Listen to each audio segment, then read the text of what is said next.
All right, real excited and happy to have the next gentleman back on the Sports Card Shop guest line. Usually, when you hear him, it's not the only time, but usually when you hear him, that means we're getting close to a big event, and it's definitely going to be something we talk about for sure. And he's the director of media relations for the National Collectible Media Schulte Sports.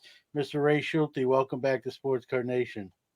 John, thank you for having me. And thank you for all you do in the hobby. We really appreciate that, and especially supporting the National. Thank you. Yeah, well, I appreciate you saying that. Coming from you, it even means a little bit more, and it's a pleasure to do so. Right? I think it's when it comes to the National, I call it the Super Bowl of the hobby. Right? We circle the week every year on the calendar. The nice thing, it's around the same time, so when people want to take off for work, they can tell their employer, hey, it's about the same week every year. I won't be here, so just make plans accordingly.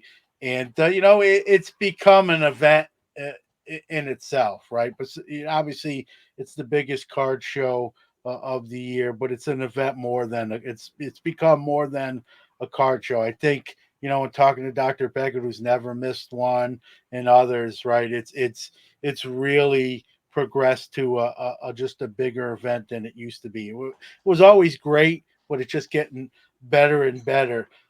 Starting off, let's start up with last year's. I was there, obviously. You were there, Atlantic City. I'm sure you heard some people. I loved Atlantic City venue because being here in New York, it's drivable for me. Most other places, I would have to fly. Although Cleveland will be drivable for me, 5.5 hours. Um, but I will say this, people can say what they want about the city.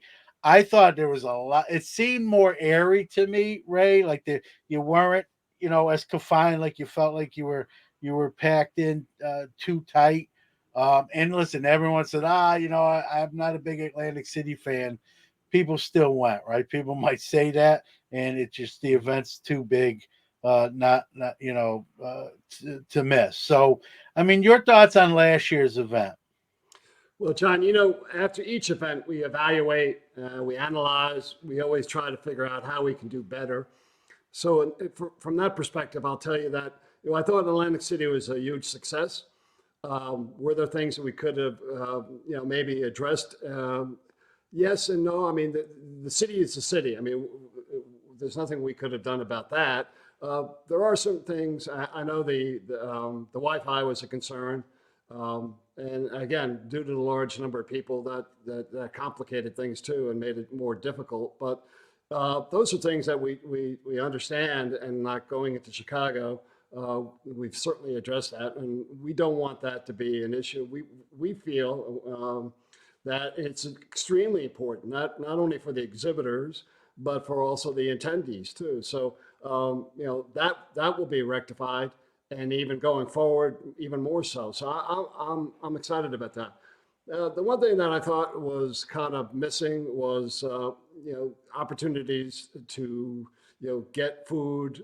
Like in Chicago, you can go outside the convention center, and Rosemont there has got a tremendous amount of restaurants and eating facilities, so it's much more conducive for the attendees and the exhibitors.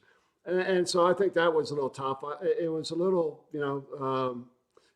challenging if you were walking the boardwalk in Atlantic City. But again, I think we've heard from a number of people how they feel, and we don't disagree. But at the end of the day, John, the exhibitors vote on where the venue is going to be 2 or 3 years out. So it's up to them to determine whether we go back to Atlantic City. I feel like looking forward to Chicago. Can't tell you how excited that we're back in Cleveland next year. Yeah, and that's one city I've never been to with the National. So I'm looking for, even though we still got this one to put in the books, but definitely looking forward to Cleveland. Also drivable. So from Central Absolutely. New York here, it's 5 hours, and anytime it's in driving distance, I will fly. It's not that I won't go, but as you know, as a traveler, right? if you can drive, you can bring more stuff, kind of get to more places with your own vehicle. Oh, you have more And freedom. that's it. Yeah. And so that's always nice. And that's what I loved about last year's. I thought the show really was great. The biggest complaint I heard was the Wi-Fi, which you touched on. And people, I think sometimes people don't realize, right, that the all the stuff that goes into putting these on, right? It's not just flipping over a sign that says open and flipping it over at the end of the day and it says close. There's so many logistics and technology issues that need to be all buttoned out. This is a huge event, and so I'm a little more, I don't know if forgiving's the right word, but I'm a little more. I get it, Mhm. that there's a lot of gears turning in different directions, and there, we talk about like a perfect game in baseball, right? When you put on these events, it's never going to be a perfect game, and we got to, even as consumers, we have to be understanding of that, and so Yeah. so Yeah. John, overall, I yeah, go ahead. no, I was going to just say that I've worked with all the leagues and all their events, All-Star games, Super Bowls, and been to almost every venue in the country, union, non-union. And the one thing I can tell you that I love about the National is that we have one guy, and he spearheads it. His name is Larry Ross. And if you're an exhibitor, you know Larry, and you probably love the fact that he does such a tremendous job in just kind of managing the floor, and whether it's load in during the show, load out. He basically is super in terms of making that happen and making it seamless in terms of how things work. And then during the show, that is so important. And Larry doesn't get any credit. I mean, Larry's not one of the front guys, but he's a former cop. Now this is what he does, and he does a great job. So I'm excited. Larry and we talk often, and so I appreciate that what he does, and I know the exhibitors do too. So kudos to Larry. And kudos to you for spotlighting them and giving them a little shine.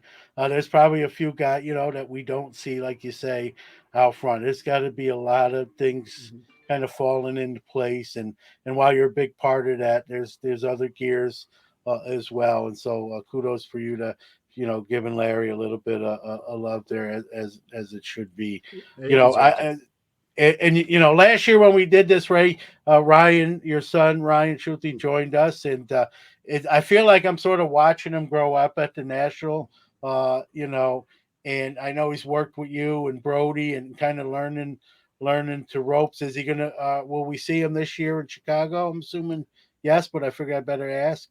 Yeah, I think he would have loved to be on the interview with us, John, today, except that today he's graduating seventh grade. Today's his Very last day good. of school. And so he's excited about that. He's also excited about coming back to Chicago. And it's interesting because he is not a collector per se. He's getting into it. And he loves the camaraderie and everything else. He is really into the say the marketability, the operations. He's got that mindset when it comes to life right now, and which is fine with me. I kind of love it. So he gets more enjoyment of just being there and just kind of being my right hand guy, who kind of can actually give him direction. And I think we may have talked about this earlier. HBO Sports came in one show, and I basically said, "Hey Ryan, can you take them around and host them and make sure they get everything they need?" At the end of the show, there was like eight of them, the camera guys and the anchor and all that. They stopped me. They said, "Ray, can we get a picture with Ryan?" I said, "Absolutely." They just couldn't be more happy. So that's the thing that makes me the most proud is the fact that he can take responsibility, and he loves meeting people. He gets it. So yeah, he's very excited to coming back, and Brody is coming back as our youth ambassador. We also have probably about 6 or 7 different what I call NBA, NSCC media ambassadors too. So we're very excited about that. Yeah, and heck, we even had Ryan. We sat next to Brody. We have a hobby hotline group dinner that we do every national, and I joined us for that. And he was like a veteran at that table. He fit right in and was talking with everybody. He's a natural.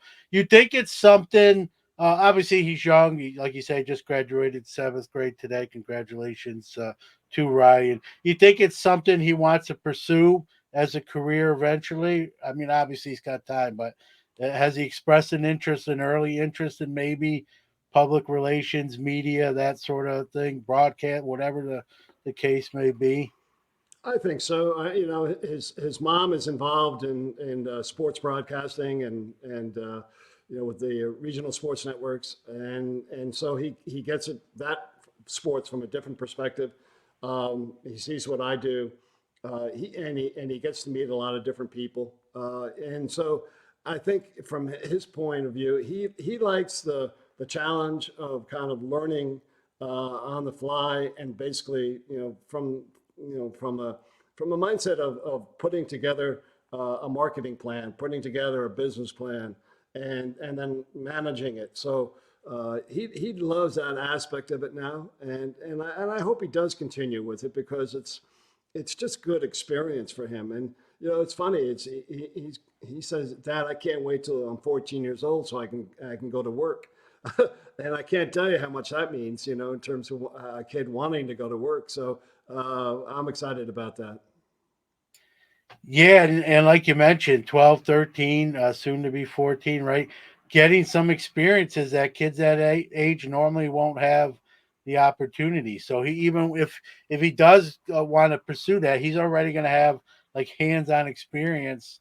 Whether when he goes to college and takes that coursework, he can say, "Yeah, when I was working at the National in 2021, 2022, I we did this and we did that," Mhm. and you can't put a price on that those kind of experiences, and getting your hands in there and just having that stuff under your belt when at an early age. I think it just will pay dividends if that's the direction he wants to go. And like I said, each year I've seen him now. You can see he's getting more comfortable each year. It's like I always use sports analogies. It's like a quarterback, and everything's sort of slowing down, and they can read Yeah, defenses better and make bigger plays and avoid some of the rush. And I see that with him, and it's fun to watch. Even I think of myself at that age, I wouldn't have been able to.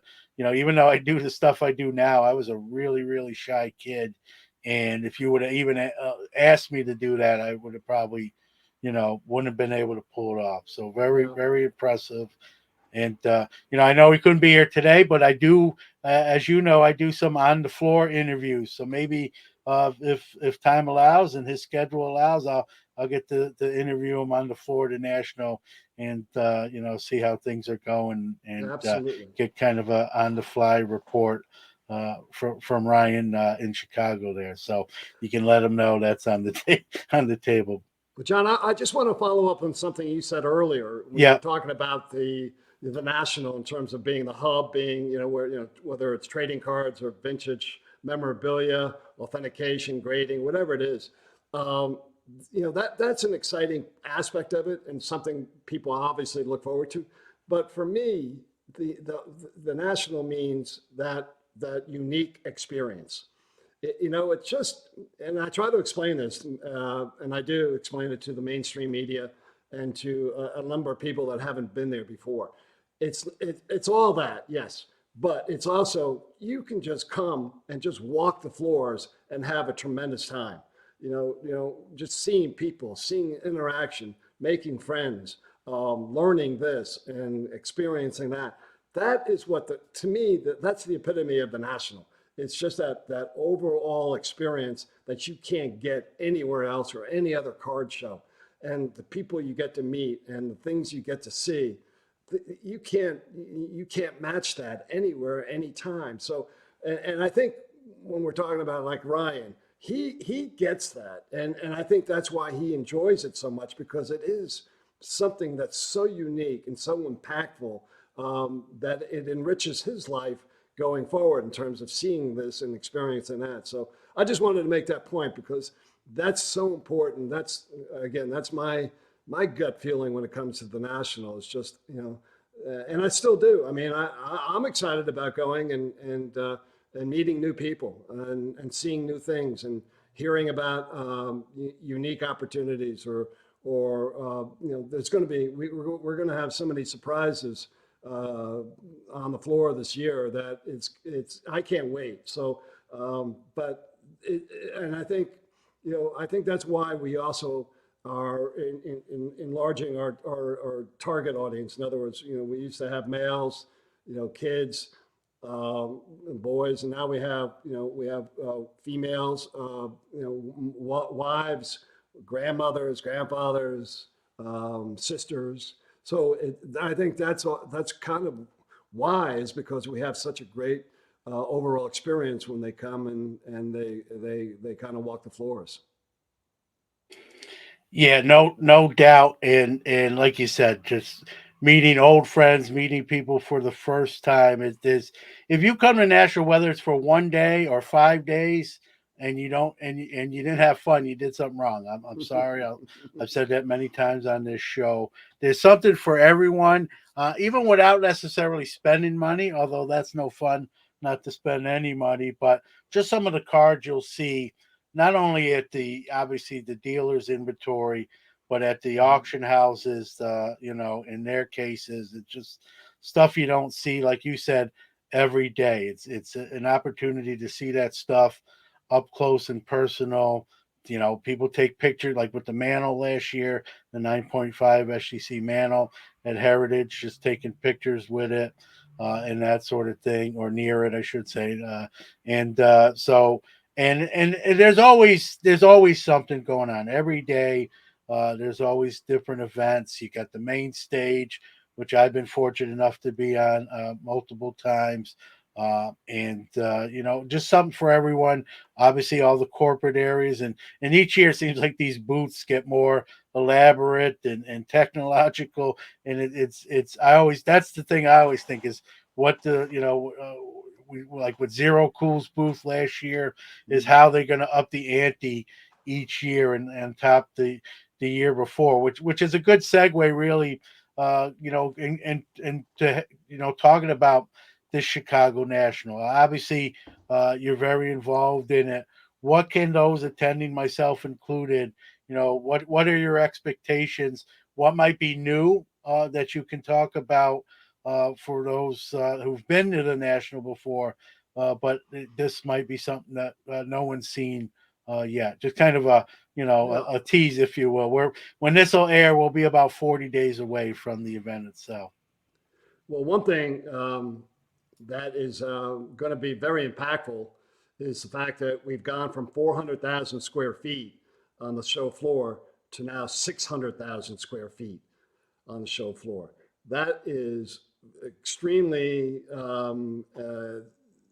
it's going to really make a difference. And now I've always been excited about the national, and people always ask me, well, how many people attend and all that. And maybe 5 or 6 years ago, it was like 50, 60,000. The last couple of years has been hovering around below 100,000. Think about it. That's with 400,000 square feet. Now in Chicago, we have 600,000 square feet and many more exhibitors. So I think this year is going to set a record for modern times in terms of the attendees at the national. And obviously, with more exhibitors, bring more product from around the country. And so I think that is going to me, that's the most important, maybe difference in the show this year. I can't tell you how many people have been calling me, how many corporates, how many individuals, and talking about, what can we do at the national? And what they mean by that is like, hey, we want to maximize our time and expense by at the national by maybe doing some trade nights, doing some parties, some get-togethers, some receptions, and so it's been really more than I've ever seen before. And so my feeling is that these corporates that are coming in, who have been there for years and years, I think they're going to outdo themselves this year. I really do. I think they're going to take advantage of possibly more attendees and more exhibitors too. So that part of it is truly going to be exciting, and it's going to be impactful. So I think that the number of celebrities and the number of athletes who will be signing in the TriStar Autograph Pavilion. Yeah, I think we're up around 100. We will be up around 125, which is incredible. Again, some of the high profile Hall of Famers and a lot of athletes that haven't done the national before. So it's going to that part of it's going to be exciting too. But the content. For me. It's all about content, right?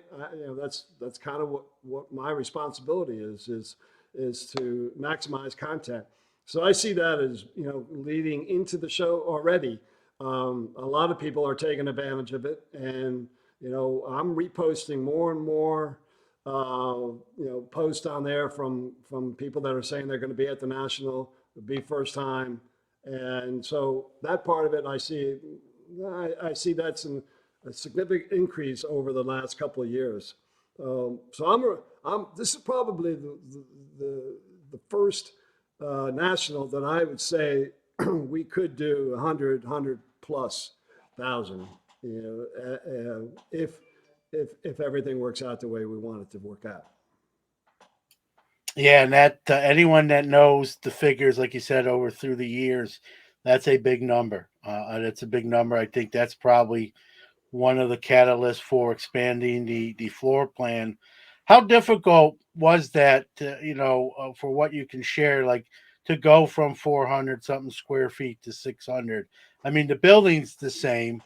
So how does one make the floor plan, bigger? How what are the details that you can share there? That's a great question, and I go back to Larry Ross.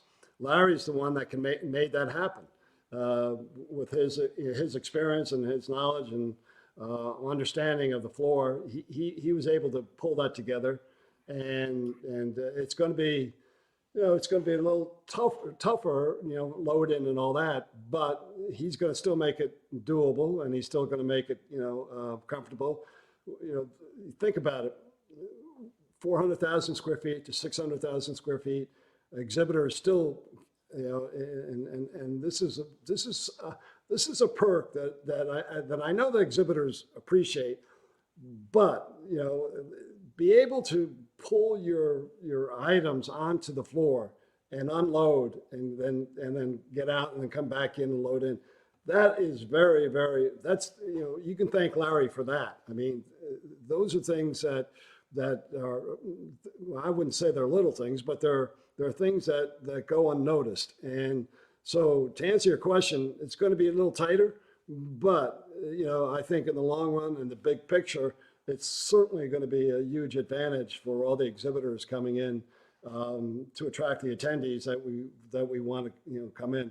And so that, coupled with the fact that I think Chicago's ready for this. I think they're and me talking with a lot of the mainstream media there, they're very excited about the show coming back, and can't wait for it to come back after Cleveland. So that's a good thing. Yeah, whenever I interview anyone as part of the show, sometimes it's a question. Either I'll ask it, or it just comes up, right? Like, where's your favorite national been? And Chicago's a real, majority answer a lot of the times. And so, for a lot of things you already mentioned, just the stuff in the city. You got White Sox, you got Cubs. You can make, if they're in town, you can catch a game. I know there's a lot of music venues. I know Ryan Nolan came in one year and went did the national, and Lollapalooza was in town, so he hit that as well. Obviously, Chicago's known for some great restaurants, which are are very close. And Rosemont itself has some great restaurants. I Well, can yeah, attest to that. and that's what I say, John. I explain to people, hey, Google Rosemont Village and either go on the Instagram or just Google itself and see all the different restaurants, see all the different things from shopping, bowling alleys. There's so much to do, outdoor music. But check that out because it can really enhance a visit. And there's so many things to do throughout that village, and it's all in walking distance, and that makes a difference. But food being the most important thing because people want to get out and after a long day be able to relax and enjoy a good meal, and there's no better place than Rosemont Village. Yeah, and one of my I don't want to say I guess it's strategy. I kind of skip out on lunch while I'm at the national. I bring some granola bars, trail mix, and that sort of thing. So by the time the show's over and it's dinner time, I'm rearing to go. I'm I'm already a hungry guy, but not by that time. By skipping lunch, I'm in like, I have to eat. So I've partaken in many of those restaurants, and like you said, so many great ones. The trick is figuring out which ones you want to go to each time it's in Chicago, because you can't necessarily hit them all on one year. So each Well, year, some you got to figure out your itinerary. Well, that brings up a great point, John, because not only the restaurants, but you have to have, I feel you have to have a strategy going. If you're an attendee, you have to have a strategy going into the week because, obviously you can't see the whole floor in 1, 2 days. And then also too, what are you there to look for? Are you there to look for authentication, to get appraisals? Are you looking for trading cards? So there's a lot of things that you got to do from Wednesday through Sunday in terms of like mapping out your strategy. And I always say to people, think about it. Think about what you want to accomplish. Go to the website. You'll see all the dealers are listed there, and just pick out like the ones you want to definitely hit on, and then work out a timeline because you just can't go in there and just walk around and because you miss so many things. I mean, I miss things. I last year or two last couple of years, there must have been about 25 or 30 people that I had talked to beforehand who I wanted to see and say hello to at the show, and it just got to like the show went by like that for me because it was just so many things going on. And so people out there really have to figure out, like, do I want to stop at this auction house, or I want to ask this question at this grading company, or create a plan because I think that will maximize your opportunity and your experience at the show. Yeah, great point and very true. And no matter how many I've been to, I still do it, right? Even though I sort of know the lay of the land or how it works, you got to have sort of a game plan, like you said, going in. It's going to take, if you want to see every table, if you're there to buy or trade cards and you want to hit every table, it's legitimately probably going to take you 2 days to do just that. And that's just that aspect of the show. Like you said, you got all the corporate presence, you got all the grading companies there on site, and many taking live submissions, and like you said, if you have any questions, they're there to help you. So kind of, you know, whether it's a notepad, but just kind of drawing out what you want to do each day. And I too sometimes feel when the show's over, like I felt like I missed something.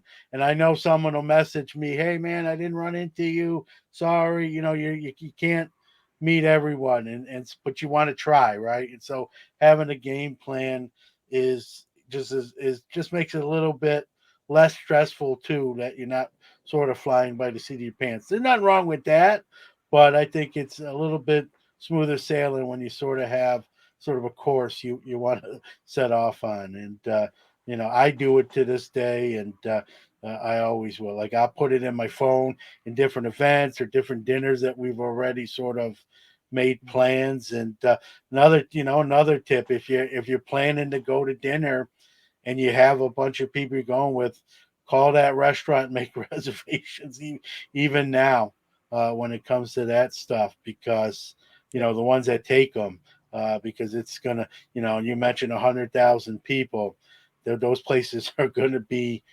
jamming, and so the more prepared you're ahead of time, you're just ahead of the game. Yeah, and the other thing is too, pay attention to the Mike Burkus main stage.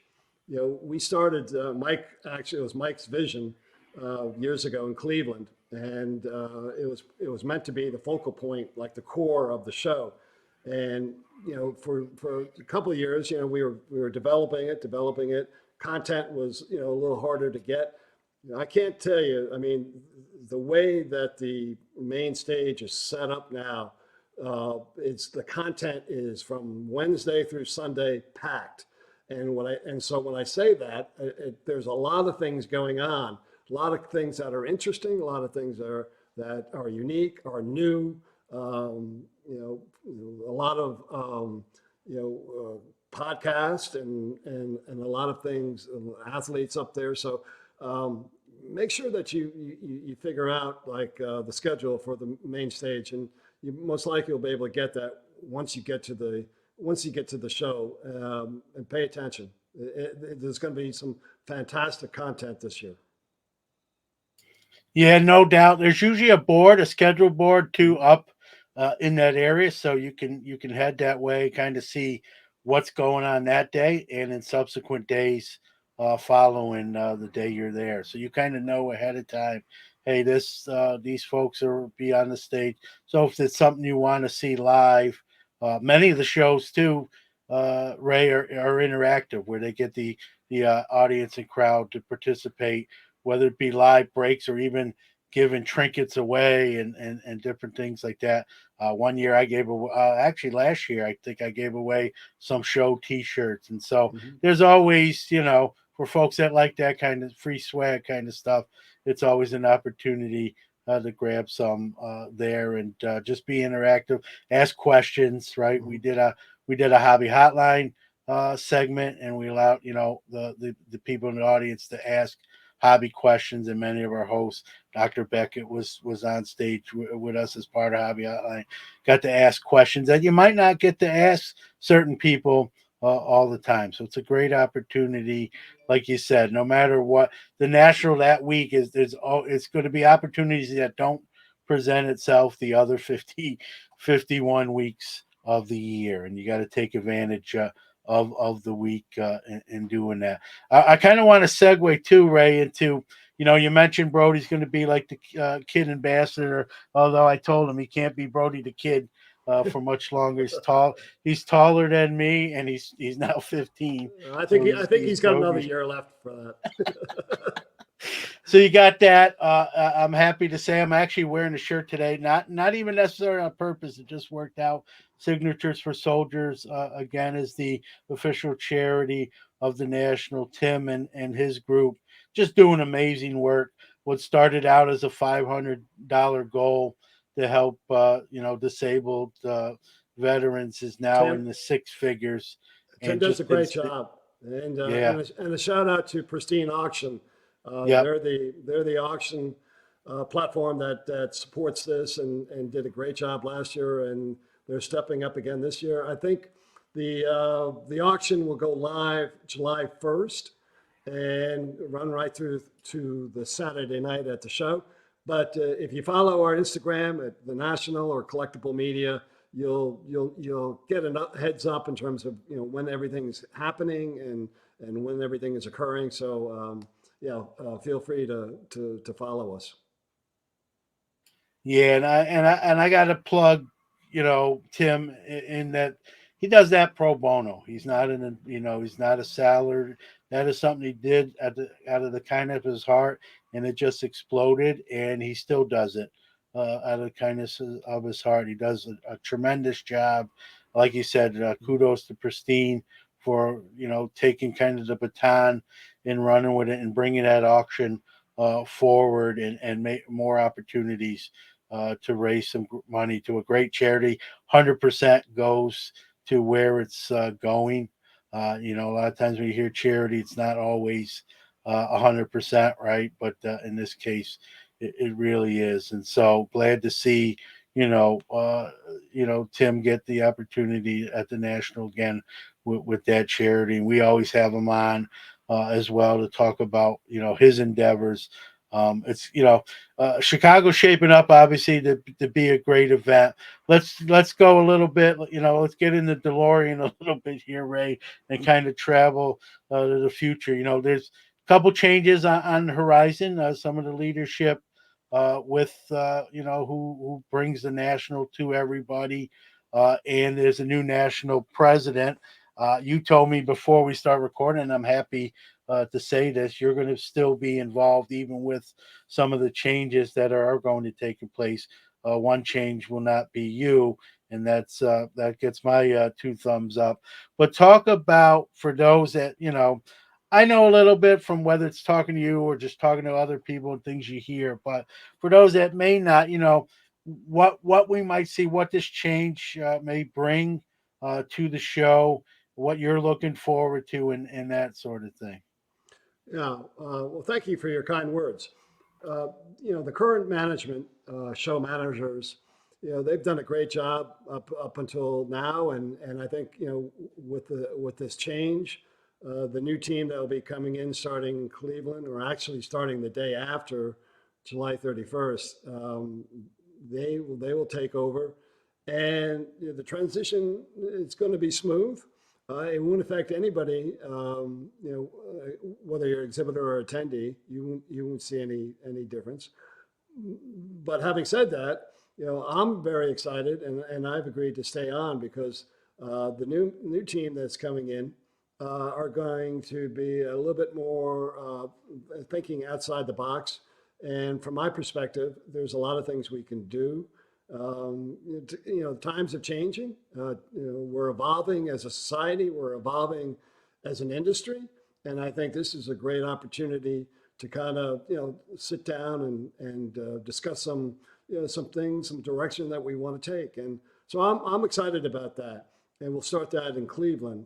And so with the new team, I was very fortunate, but you know the benefit I think will go for more for the exhibitor and the attendees. And I think it's going to be I wouldn't say a drastic look, but it's going to be an enhanced look in terms of the industry and how we go about business on a day-to-day scale. Obviously, with the we've already seen the industry, the hobby has been evolving, and I think perfect timing to kind of evolve with that. So I'm excited about that, and that will start in Cleveland. A question I get asked, I know you get asked. If I'm getting asked, I know you're getting asked, and I have to ask it. You answer it however you want to or can. You know, we've seen, kind of Chicago, Atlantic City, back in Cleveland now. We got away from Cleveland with the building kind of shutting down for a couple of years. I know a lot of the West Coast people say, "Hey, what about us out here in California, Oregon? That sort of area." Um, I mean, you're in Arizona too yourself, which is what Might we see? And I'm not even just saying West Coast, but might we see some venues come into play in future nationals? You think that's a possibility? I guess is the question. John, that's a fair question. Um, it's not that the current promoters were anti-moving. It takes an awful lot to make a decision, and basically, the promoter's job is to go out and do due diligence and find venues that would fit what our needs were. And if there's a bullet point list of things that would need to be done in order for us even to consider it. I mean, hotel space, venue space. Will they provide us with that venue from a contract standpoint 3 years out? All these, there's a lot more questions, but that's a good start. Those things need to be satisfied before you can even consider it. Whether it's in Texas or California, Minnesota. But it's not easy. It really isn't.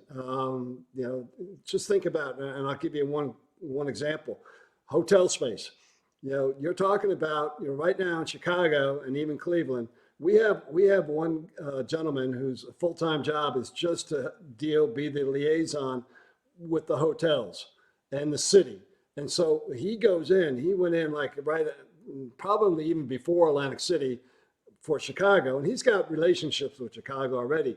But the example is that he'll go in and make sure that there's a block of rooms during our dates that are kind of understood that we're going to keep it at a certain level in terms of cost and room rates and all that kind of thing, and so that they don't overbook.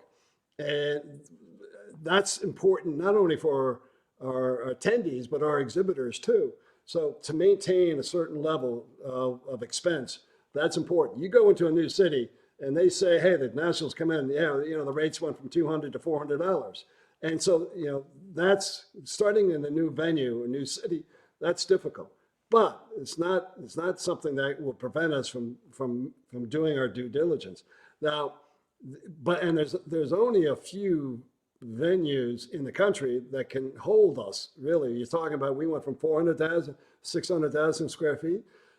Think about it, and then we think about the unions, and we think about like what I said, Larry Ross, and the job he can do in Chicago, in Cleveland, that he can't do in Philadelphia or any other market that's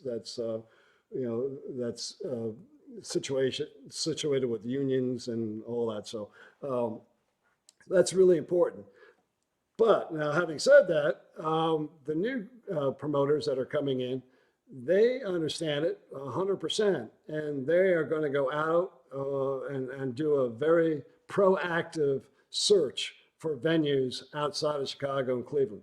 Now, once they've done that, and they may or may not, come back with one, two, three, four venues, then they'll present it to the board, and the board will then present it to the exhibitors. The exhibitors vote on where this goes. The exhibitors will vote on where the venues are. But again, we need to be able to secure a venue 2 to 3 years out, because it's like an aircraft carrier versus a little tugboat. I mean, you can't make moves that quickly or without having a lot of things considered. So it's doable. And the exciting thing is that we're going to be looking at different ideas, different venues. Do we hope that they could work? Yeah, absolutely. But we have to think about what's viable, what's good for the hobby, for the national, and where that is going to end up. The, Having said all that, the thing that's great that people don't realize is that we have a great relationship. When I say we, I say the national and even the industry, the hobby, has a great relationship with our friends at the Donald Lee Stevens Convention Center in Cleveland. And so that is so important to have that relationship. To answer your question, uh, there's going to be an ongoing proactive search for other venues. But again, to be able to pull off what we're pulling off is no easy task. And hopefully we could find someplace. But at the same time, you know, Chicago is great. Chicago is it's a great location. They take care of us. They take care of, I think the exhibitors are happy there. And so, we'll see. But that, again, it will boil down to the exhibitors voting on it. And they vote at the National. Thursday mornings, they get together and they look forward to, talking about Cleveland. And then they'll talk about, other venues that may be available going forward. So I hope that answers your question to some degree, but we're excited about going forward. Yeah, no doubt. And I'm glad you mentioned that because I know that myself, right? Is some people not may not realize like to pull these events off, a planning goes in years ahead, like one, two, like you mentioned, 3 years ahead. Because anyone that's put on any kind of event, a wedding, even just a business Christmas party. There's just so many things that have to, and it never goes exactly smoothly, right? There's always going to be hiccups and little bumps Well, in the road. It's very, I'll give you an example, John. I mean, years ago, I mean, we've done Baltimore twice, I think, two nationals in Baltimore, and they were very successful. And I think my first national that I was working for the national was in Baltimore. I think it was 2010. Um, and so, in the planning in the short term, long term, they wanted to go back to Baltimore after the second one, but they couldn't because Baltimore wouldn't provide them with the commitment to a contract at that time. So they said, well, if we get to the point, and it's open, you can take it, but we can't guarantee it today. And so that was out the door. So Baltimore became a casualty in terms of us going forward. Now it may open up again now because we never know. Maybe new people in the office there, maybe a new mindset. But those are things that some things are just out of your control. But you're right. It takes a lot of planning, a lot of efforts on our team to be able to put this all together and then present it to the exhibitors and then and get it verified. yeah, no doubt. Sometimes we forget that, we think it's just like I said, you put an open sign on the door. You got to make sure there's enough people where people can stay. Parking. I mean, there's so many logistics that have to be right. All those boxes has to be checked. And like you said, there's just some locales that just can't check all those boxes. You'd love to be there, but they just can't check enough of those boxes to pull it off. But it also sounds good to hear you say, like, maybe with some of the new leadership, to be proactive and seeing where they can bring the event to. Again, we're 40 days away. I'm looking forward to seeing you in person, shaking your hand, enjoying 5 days of a great event that, as we just talked about, takes years in advance to plan. It's like you heard Ray say, this is a 33% increase in the floor plan this year from previous times it's in Chicago. So it's going to be interesting to see how that looks. Ray, I appreciate you. Making some time. I know you're always busy, but I think around this time of year, probably I'm sure starts to ramp up, and as we get closer to the event. Any final words? Give out where people, any kind of socials or websites. Uh, Now's your chance. Yeah, no, please follow us at NSCC Show on Instagram.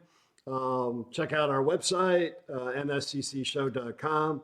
We'll be updating. This is starting about 2 weeks ago. We really started posting some just kind of details on about the show. And if you're attending for the first time or for your second time, doesn't matter. Just send us a note, tag us, or like us on Instagram. And we want to make our social media presence much bigger this year. We're going to have, like I said earlier, some media ambassadors, and you'll come to find out who they are. It's a great bunch of. There's about 5 or 6 of them, and so I'm really excited about that. So they're going to have some great content going forward. And again, hope to see you in Chicago. Yeah, looking forward to it. Counting the days off, doing my countdown as we inch closer. Well, Ray, again, thanks for your time. Glad to hear that while there may be some changes, you're not one of those, and look, real happy to hear that. So Thanks, Sean. take care.